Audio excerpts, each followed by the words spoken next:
On properties that were built prior to 1978, then you're going to need to fill out this addendum for seller's disclosure of lead-based paint. And really, the seller is the one that needs to fill this out. Now, if it's an REO property, then they're most likely not going to have this filled out. But a lot of the banks do have some sort of lead-based paint disclosure. But they have no idea if there was lead-based paint because they just took ownership of this property a month to 2 to 3 months ago.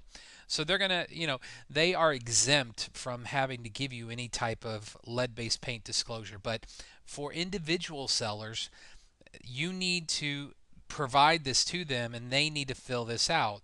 And the questions are presence of lead-based paint and or lead-based paint hazards.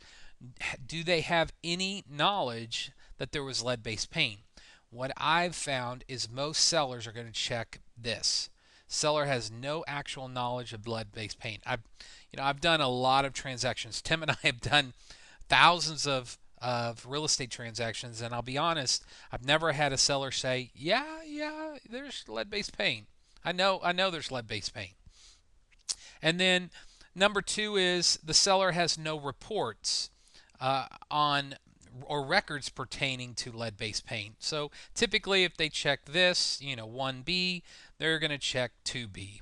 And then the buyer waives the opportunity to conduct a risk assessment. I've never done an assessment or inspection. Maybe Tim has, and because he's bought a lot more properties than I did, especially older properties. But my backyard is a little bit more north of where Tim's is, and the properties. I'm not saying that I don't buy properties after 1978 year of construction, but I usually don't have the issue of lead-based paint. So you need to check this box. Buyer waives the opportunity to do it.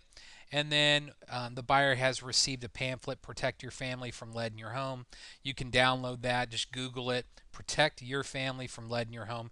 If you really want to, if you can't sleep at night, I definitely recommend opening up this and reading that cover to cover. You'll be out in about 5 minutes. And then everybody signs. The buyer signs, the seller signs. Again, if it's a bank, most likely they won't have to sign this. They might mention it in one of their addendums, but most likely this is a form that you will be using, and the seller, an individual seller, will need to fill out if the property was built prior to 1978. So that's it on lead-based paint.